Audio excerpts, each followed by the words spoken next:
কলডিল কেইবাবিধো থাকে। মই আজি ভাবিলোঁ গেছত কলডিলটো পুৰোঁ।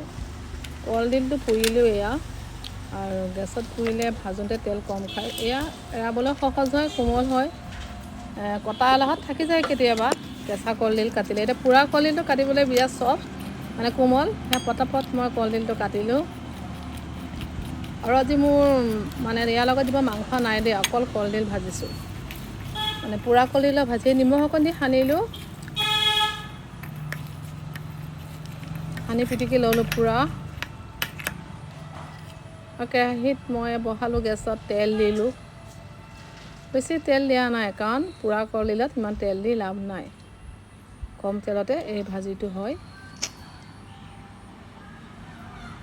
তেল গৰম হোৱাৰ পিছত মই এয়া পাঁচফোৰণ আৰু এখিলা তেজপাত দিলোঁ, আৰু পিঁয়াজ দিলোঁ।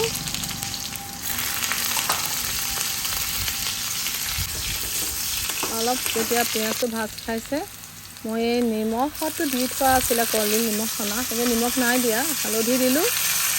আৰু মই নিজে ঘৰত গুড়ি কৰা মানে ধনিয়া গুড়ি আছিলে, গোটা ধনিয়া কিনি আনি ৰ'দত শুকুৱাই মিক্সিত গুড়ি কৰি থৈ ইয়াত দিছোঁ। বেলেগ মছলা নাই দিয়া। বইল আলু এফাল আছিলে, তাকে দিলোঁ। এয়া ভাতৰ লগত সানি মই খাইছোঁ, ইমানেই সোৱাদ টেষ্টি লাগিছে, মানে বহুত টেষ্টি লাগিছে। কলডিল পুৰি পেলাই ভাজি, কলডিল পুৰি পেলাই ভাজি খালে ভাত খোৱাত বৰ তৃপ্তি লাগে ভাজিকণ। আৰু ভাতত মানে ভাজিকণ সানি খাই আছোঁ।